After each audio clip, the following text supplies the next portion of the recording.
From a flightless simulator at Ferris Air to a momentous meeting in an alley to the complex mind of an architect to every far sector in space and to the brilliance of the central power battery on Oa.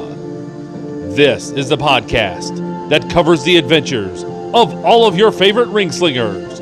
This is the Emerald Echo with your hosts, Adam and the Emerald Enthusiast. Welcome to another episode of Emerald Echo, a Green Lantern podcast and vidcast.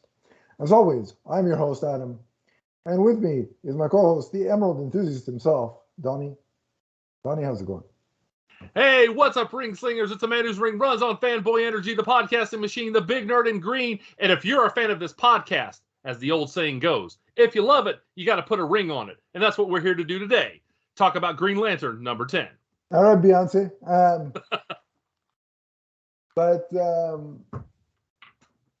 Also on the list. But anyway. Oh, God. It's already derailed and we're about 45 seconds in. Today's main topic is, of course, the current ongoing Green Lantern series, issue number 10, which we will review as our main focus today. There is some comic-related news that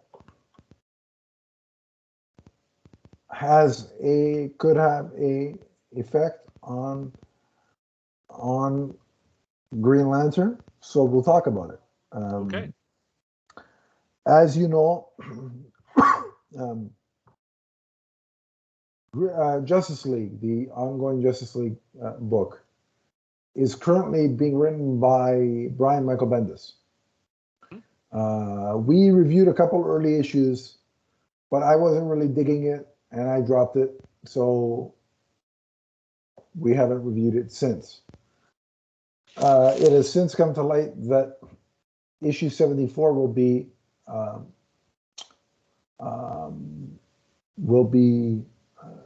Brian Michael Bendis' last issue. This is in April, right? I believe. You can fly? No, I believe that's March, because then April is the news that we're going to talk about. Oh, okay. April's all right. Okay. Because I heard something about April. Okay. Right. So his last issue is issue 74. Okay. Issue 75, which hits in April, is a special issue that's going to be written by Joshua Williamson, who is the current writer of Batman and Justice Incarnate. And it will be drawn by Rafa Sandoval. And issue 75 of Justice League will be the final issue of Justice League, because the title of this oversized issue is Death of the Justice League, where all but one Justice League member will die. And the goal of this story, or the fallout from this story, is to show what a world without a Justice League looks like, and how the other characters handle that, and then step up to the plate and deal with their absence. Yes. Okay, so we kind of knew something like this was coming with Future State. Well, it's sort of, but yeah. Here's, on the surface, do I have a problem with the quote unquote, and I'm doing for the people watching, right, I'm doing the actual quotation thing. He's doing air quotes. Or I'm tickling the ghost, whatever you want. But hopefully it's the ghost of somebody good looking like Marilyn Monroe. Anyway, so I'm okay hypothetically with a Death of the Justice League storyline, because let's be honest, death in comic books is as temporary as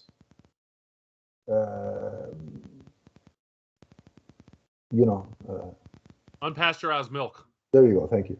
There you go. So, it is what it is. But for this story to work for me, Donnie, okay, if you're saying the purpose of doing this is, and Joshua Williamson said, it's not going to be like, the next month there's going to be a brand new #1, or 3-4 months down the line, they're going to come back. This is somewhat permanent, according to Joshua Williamson. Yes. For this story to have any meaning or value for me, if you're going to do this, and the point is to show the effect it has on the DC universe and how the other heroes step up, well, let's assume all the heavy hitters are dying, right? So Superman, Batman, Wonder Woman, Green Lantern, Flash, Aquaman, Black Canary, Black Canary and Green Arrow were in the picture. Yeah, let's say most of them except for one is dying. For this story to have any value to me, and for me to care about a Justice League title that I've currently dropped, then you have to have the characters that die not appearing in their core books. So if Batman dies, then I don't want to see him in Batman or Detective.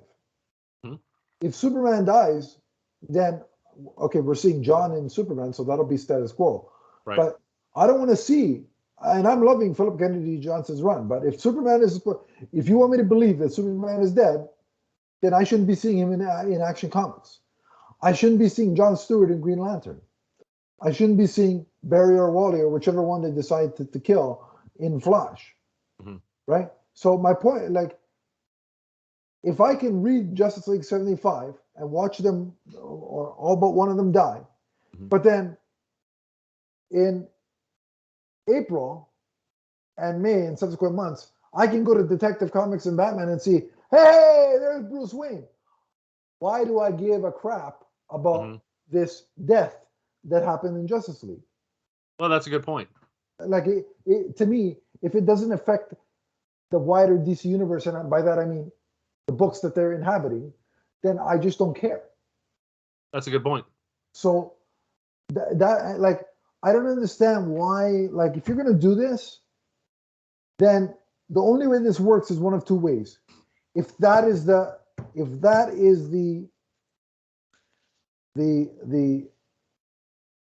spark that causes the Justice League of the Future State books to form, and that's our new Justice League. If that's the case, I'll go along with it. Or if in the Justice League's absence, the JSA reemerges and fills in and gets their own book, then I'll be down with it, right? Okay. But if it doesn't have any of that, if none of that happens, or if the other way, I'll be down with it. Let's say Nightwing, Wally, Roy, Donna, Miss Martian, somebody from the Arrow. Well, I already said Arrow. What's his name? Aqualad. If those guys step up and become the Justice League, right? Then I'll go along with it, because they're using these legacy characters and showcasing how they would react and their importance to the DC universe. But if you're not going to do any of that, then why do I care? This is my issue with the whole thing.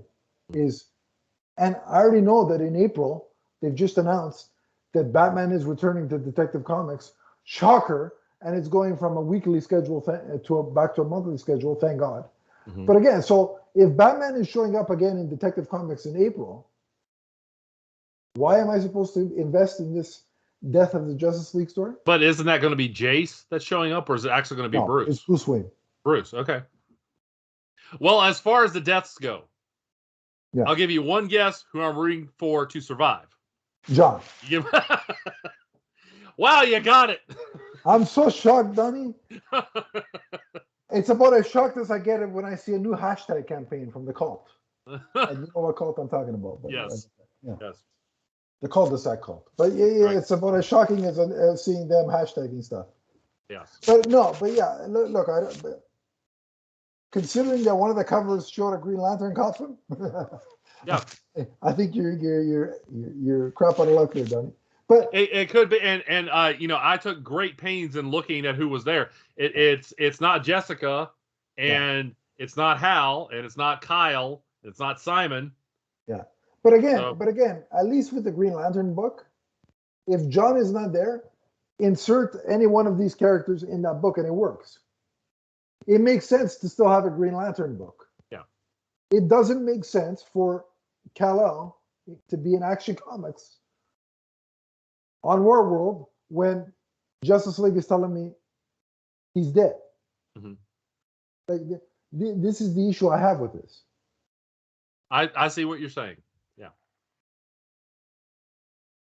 The only reason I'm saying I'm going to pick this up and we'll probably review it because it's a big deal is because Joshua Williamson is writing it. That's the only reason I have any confidence or desire to read the story. Because April's already telling me, oh, don't worry about it. Bruce Wayne's going to be back. He's back in Detective. Like, here's why the death of Superman was so interesting. Because for about a year, Superman was nowhere to be seen. Right. Supergirl, Cyborg Superman, Steel, Superboy, they all took over his books. So you really legitimately felt like, holy crap, Superman is actually dead. Here it's just like, oh, don't worry, they're just dead in this book. But in these books, unless you tell me at the start of each of those books, this takes place prior to the death of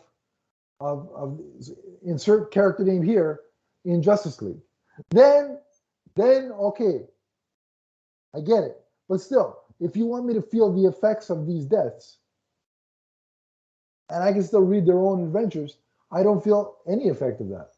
No, I get what you're saying, but it sounds like they're going to do something to like ram the point home that these characters are gone for a while. But we'll have to see how it plays out. Yeah, on the surface of what I'm reading, it doesn't like it sounds like. And again, part of it is it's comics, they got to sell books, but part of it sounds like just a sales gimmick. Look, it's issue 75. We're ending the book, and they're all gonna die. Sure, Jan. Okay. But I can read them in Flash and Action and Detective and Batman. Right? Like, if they told me, hey, not only is Jace Fox going to be in I Am Batman, he's also taking over the Batman book, then I'd start believing it. Oh, well, maybe this is legitimate. Okay. But right now, I don't know. Like, this is my issue. Like if you're saying they got to prove it to you, they have to prove the importance. That's what you're saying. Yeah, yes. Like if they're gonna die, make it have an effect on the other books they appear in. Otherwise, it's just pointless, and you're just buying time until you restart the Justice League book at a fresh number 1. And again, if the JSA comes in and fills the void, or the legacy character, like I wish that the DC would do a better, like when they introduced Kyle. They had a good long run with Kyle as the Green Lantern and made use of that legacy character. Now they've put him on the shelf, which I think is unjust, but I digress. Right. But for a time, they were making use of him. Same with Wally. He was the main Flash when Barry was dead, right? Yeah, I still want that story with Kyle and Kilowog by Cena Grace, DC, please. So do I. But, yes. But you get what I'm saying with how, Barry was replaced by Wally. And for a good long time, Wally was the Green Lantern. That's what they need to do here if they want it to mean anything. Yeah, you're saying that it should have some punch. And it should be company wide, not not just self-contained to that book. Yeah. Okay. That's fair. So look, like I said, we'll read it, we'll review it, but just based on that announcement, I don't. They can tell me it's going to show me how the world moves on without a Justice League and without these characters, but if they're still alive in their own books, kind of defeats the purpose. All right, so shall we get to Green Lantern number 10 now? Let's do it. Let's do it. Okay, so what we see here, issue number 10, and this is part of the run with Geoff Thorne and Tom Rainey and Marco Santucci. Although, based on the credits here, I think it's actually ChrisCross. Yeah, drawing I think he was on the, he's drawing the John Stewart story. This particular, Yes, and so some things to say about that. I will make some observations later. John is being presented with possible futures here, ultimately leading to the question, how will he choose his future? And his future state, to be specific. His future state, right. And that's actually mentioned here, you know. So we see the one possible future, where he's got the long hair and the goatee, that look that we saw in Future State, and he's being addressed in this reality as Lord Prefect. And so he's not comfortable with it either. He's yeah, exactly. He's like, I just wish people would call me John. Yeah. And there's a lot of adulation, though. Before that goes too far, though, we see that he's pulled back into the timeline that we saw in the previous issue with the Lightbringer. And Lonar tells John, you need to contain the Godstorm. Let me just say this. Geoff Thorne writes deeply here. You cannot skip over panels, which I think everybody does from time to time, looking for, like, you know, the big event that's happening. Yeah. Geoff Thorne, with the dialogue as well as the art that he directs his artists to draw, every panel means something. Yeah. Agreed. So John then enters a place. He says, hold on a second. And again, he jumps to yet another timeline, only this is a place that he calls the Manifold. And again, you can't skip over panels because you'll get lost in Geoff Thorne's imagination. Yeah, it's if you're not paying attention, it's very easy to get lost here. And we see a big moment here, one that I was hoping that we would see, and that is John reunited with Katmatui. And ChrisCross, oh my goodness, does he draw her beautifully here. Yeah. That's what when we were talking earlier about the Multiverse Wives, if there was a DC Comics version of me, you know, so she would be on your list. Okay, all right, I get. Yeah, hey, listen, she's very. You know, I wouldn't want to fight John for her though, because I'm sure, he would ball me up in a ball and toss me away. But let me just say here, one of my favorite moments in John's history, as well as like one of my favorite romantic moments ever in DC history, it comes from Green Lantern number 189, when John makes it very obvious that he is leaning into Kiss Katma for the first time. And she's like, look, you know, I don't understand what a kiss is. You know, I'm an alien. I don't have the same customs as you. And she's like, I won't understand. And he kisses her anyway. And she pulls away and like kind of puts her hands to her lips and then puts her hand on his hand and is like, I think I understand. John's got game, man. Oh, yeah. And I'm probably going to upset some of the people who love the Justice League cartoon because they want, you know, John with Hawk Girl. To me, if I had to pick John being with someone, it would be Cat. So that would be your ship there. I just think these two work together. You know, they have more of a history than the cartoon with John and Hawk Girl. Yeah, fair enough. Yeah, look, in the cartoon universe, he can end up with Hawk Girl. Yeah.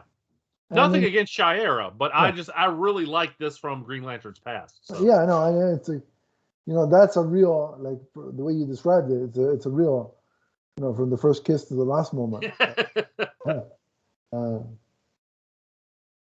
So at this point, John again refers to himself as ascended, now with godlike powers. He says that he actually built the worlds in the Manifold. There's some beautiful coloring here. Oh, the coloring is amazing, but really, what What strikes me is that if he's able to do all this, he is incredibly powerful now. Like, Mm-hmm. he's got to be one of the most powerful beings in the DC universe at this point. Well, if he has the powers similar to one of the Guardians, then yes, I mean, we're talking about one of the more powerful characters in the DC universe. Right. Yeah. So John refers to hyper time, and he explains it as splinters of timelines that don't go anywhere. And he actually tells Katma that he stopped the God Storm. And again, so I'm going to assume here we're talking about a future that's, that has passed the main timeline that we're seeing, and that he ate the God Storm, that he had about a second to decide what to do. So he ate the God Storm, which I think is a callback to Mosaic number 18, when John ate his ring to become, the bridge to have guardian-like powers. The fact that he eats the God Storm, I think that's kind of an allusion to that. Yeah, because Jeff has said that he's gonna call back to that story when it. Oh yeah, and he does his homework. So yeah. So John and Katma fly from the manifold to a place called the Great Lighthouse, where we see about 300 resurrected lanterns, including Amanita. Remember, Amanita was the lantern that saved Jon Stewart early in the series. So Amanita is alive. So John is pulled through yet another wormhole here back into the main timeline, where Isak says that this attack, he's doing this for Light Ray. And he's trying to reset reality because, in his words, reality is foul and corrupted. Oh, he's visited our world, I see. Okay. Oh, believe me, I could go off on a few politicians right now, but I'm not going to. That's a different podcast. Indeed. And so one of the things that we see here is, again, back to John choosing between different future paths. And one of the things he says here is he sees 5 versions of himself. And he says sage, lord, soldier, savage. And then as he says, I choose, and his power is gathering, all of a sudden he says, I see Oa. Now the story transitions and we see the anti-Guardian back on Oa. Yes. By the way, I love how Marco Santucci drew the anti-Guardian. This is just a creepy looking character. It really is. Go ahead. Yeah. It's a really creepy looking, but fantastic. Just. And I want to say this too. Sound is a difficult thing at times to convey in a comic book form. Obviously, yeah. But I like the lettering here because it looks like a booming, powerful voice that says, heed your master, ye thieves and slaves. Your time in the light is done. Now I'm reading this as a pirate in my head. Your time in the light is done. That's not how it's doing it. But I, in all seriousness, I like how overpowering the page makes it seem. It gives you the right feeling, the right backdrop for what's going on here. You're really immersed into what's going on, for sure. Yeah. So we see that, and again, the anti-Guardian, this is Koyos, and the motivation here is, we're told, it's crimes against magic. Okay? Remember, the Bright Circle, magic wielders. Enter the Bright Circle, by the way. And something I noticed for the first time in this issue is that each of the Bright Circle, they seem to have like an elemental aspect to them. Like one is water, one's fire, wind and land, that kind of thing. So hadn't noticed that before. I like that. A song or a band? I'm not sure. Yes, earth, wind, and fire. And don't ask me what they sing because I don't know. You ask me music questions, this podcast will be 5 hours long. Music is not your thing, and boring. Unless you like seeing somebody squirm and going, anyway. So we see that Joe's ring. Now, remember, we were wondering last episode, is her ring depowered? Okay. It's not completely depowered. And when she dons her uniform, I have to say, interesting visual here. Like her locks, like her normal, like civilian locks, turn into the hairstyle. And I'm not a hairstyle person, obviously. I don't know exactly what it's called, but it turns into like you can see that her ring affects her hair. And so But it's not just But that's cool because like I like it. if she's trying to like outside of her Green Lantern duties, if she's trying to maintain some semblance of the secret identity. Yeah. When your Makes entire hairstyle changes, that can help the cause. Right. So yeah, and like I said, I like that little like touch that she has, kind of an on-duty persona, and then she has, her civilian persona. So right. So she uses her ring to power up the lanterns who are wearing armor from Oa. And after we get through the narrative here, there's another little part that I don't want to skip over to make sure that we call it out at the end, because it's a huge thing that Geoff Thorne added to the mythos here. The Guardians arrive, by the way. Okay, the last we saw them, they were entangled. Somehow they have arrived. Now, we don't get the answer to this yet. And one of them is actually Mnemosyne. Now, the anti-Guardian calls the Guardians the Blight. They're like, we're the Blight on the universe. And he calls out names of planets: Maltus, Odom, Zamarin, Helix, Oa. All of these planets experiencing some kind of catastrophe, some kind of catastrophic end. And he's like, we're the cause for that. And given their history, you can see where he's going with that. Mm-hmm.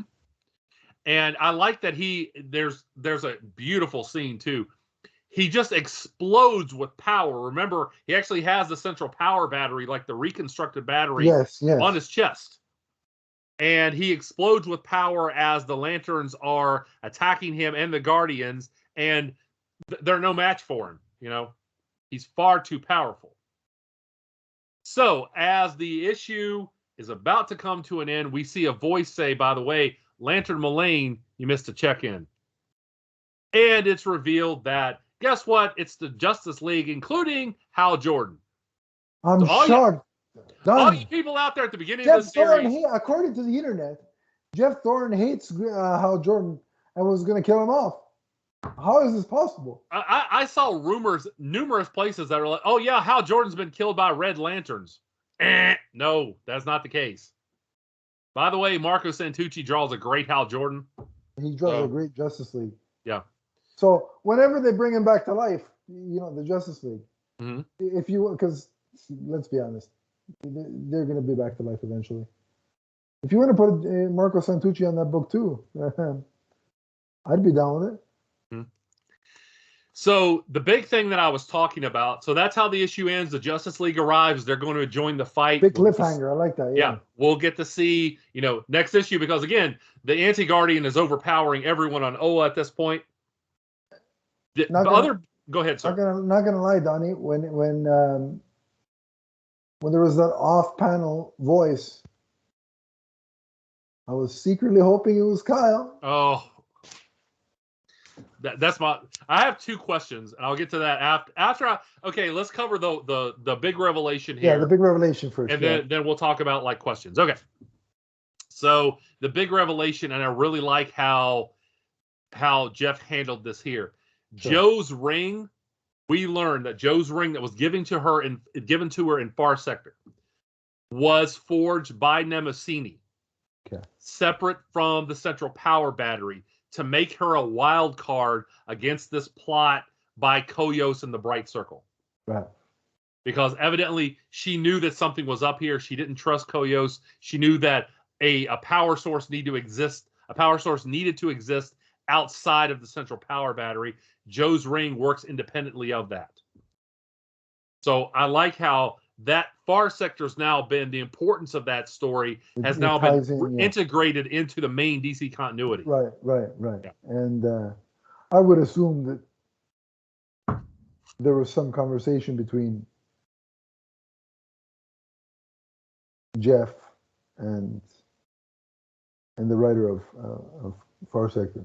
Yeah, N.K. Jemisin. Well, he said when he was on with us that he had never spoken with her. So I wonder, I'm like, did he at least send word to her and say, this is what I'm going to do? Is this okay with you? I don't know. So maybe not. Who knows? But either way, I like that how it in retrospect, it fits nicely given what we saw of her getting her ring in that book. Mm-hmm. It fits. You can believe that that exactly backstory. By the way, if you haven't read Far Sector, read Far Sector. Absolutely. Yes. N.K. Jemisin and Jamal Campbell did an excellent job. So absolutely, yeah. I agree. So my last two questions. Number one is, I still want to know. I'm like, we know that Sinestro wasn't responsible for this, but did he know about any of this? I'm still curious.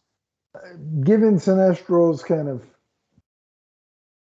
reach and how his hands are seemingly everywhere, I could believe that he knew about this.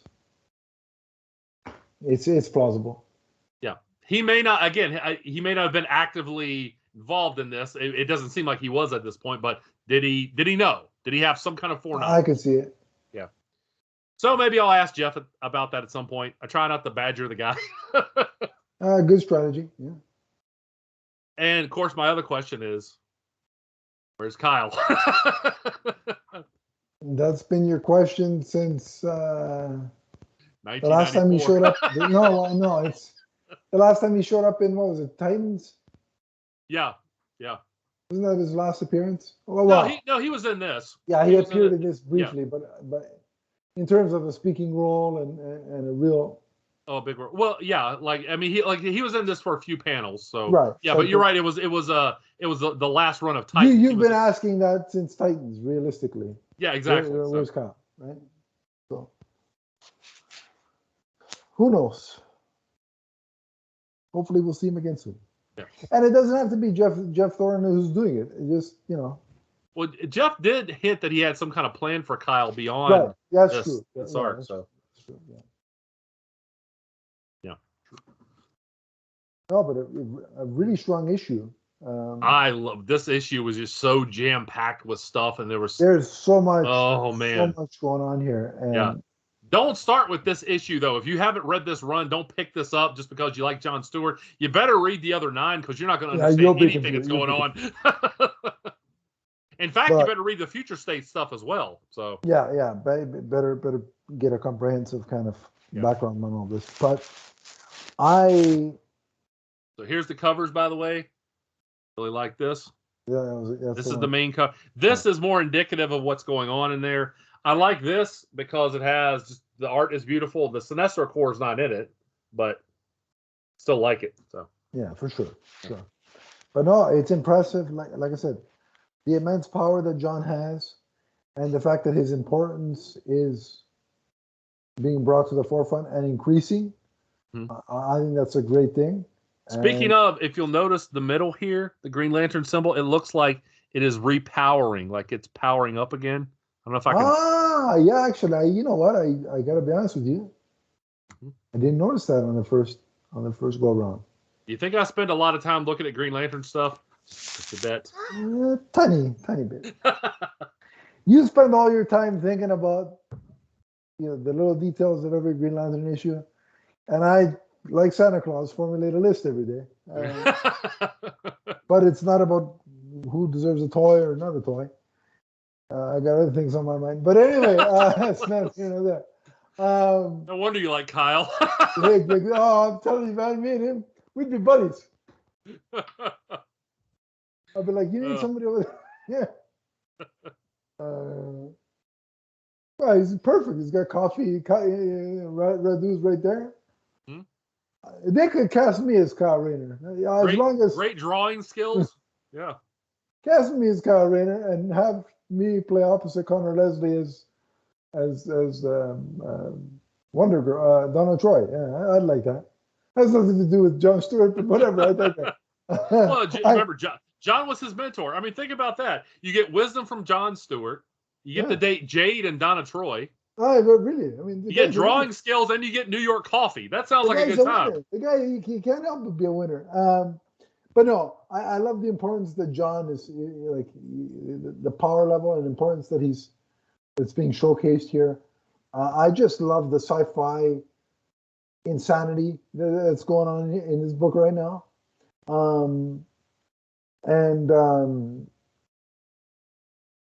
I like that John, even though he's being overwhelmed, but not overwhelmed, but being consumed.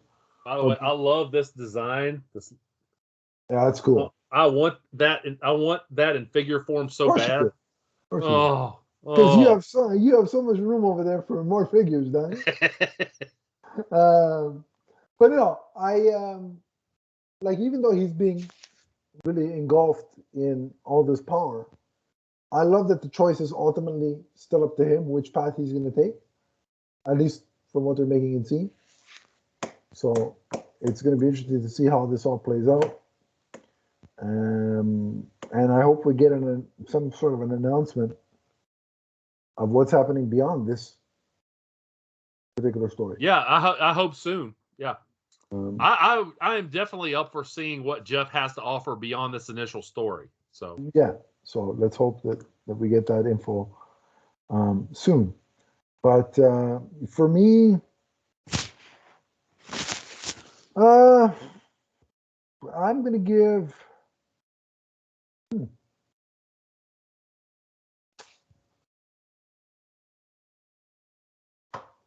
I'm not going to, because I've been reading the whole way through, I'm not going to take any potential points off for not being as, like, if you haven't been reading, like Donnie was saying, you can't pick this up.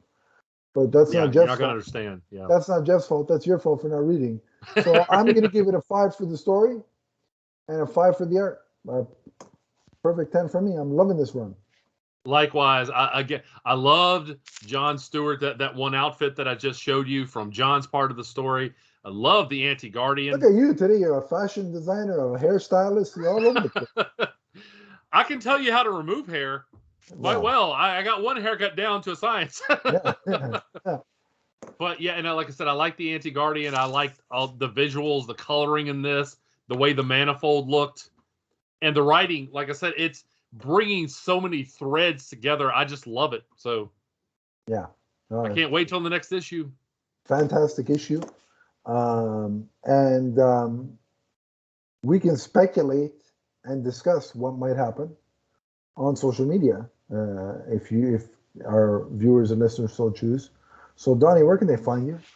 You can find me on Twitter as the Emerald Enthusiast. Let's talk comics. Let's talk collectibles. Let's talk Green Lantern. Also, remember to go to my YouTube channel where I do lots of product reviews, things like this behind me. So, Indeed, they're all good. They're all great. That's what got him the job here. So, go watch his channel. And if you want to talk to me about Green Lantern, you can at Adam_LeafsFan. The podcast network has its own Twitter page at MMNPDC. We have a Facebook group too, so if Facebook is more your style, you can talk with us there. The link to join is in the description below. Click the link, I'll add you, and we can continue the conversation there.